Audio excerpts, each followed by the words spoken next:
Welcome to the Rim Break Rodeo. We hope this video helps. You start by opening your Qgis project and immediately checking the active CRS. This sets the stage.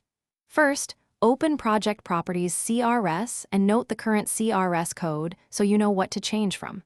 Then, inspect each layer's properties to confirm its declared CRS. You do this because mismatched declarations cause bad reprojections. Once done, enable projects on the fly reprojection to preview results while you proceed. This avoids accidental perm. Now you execute the core reprojection tasks.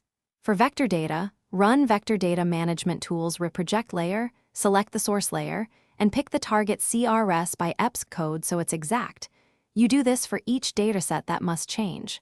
For raster data, use raster projections warp reproject. Make sure to choose the correct datum transformation when prompted.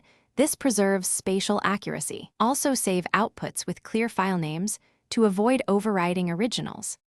Finally, set the project CRS to the target coordinate system and save the Qgis project so your workspace remembers it. Then, add a reliable base map and verify alignment, scale, and units. This confirms whether reprojection succeeded. If layers look shifted or misscaled, first check each layer's declared CRS. Wrong declarations are the usual culprit, and rerun the reprojection with the correct source CRS. One troubleshooting tip: if coordinates still misalign, inspect the datum transformation.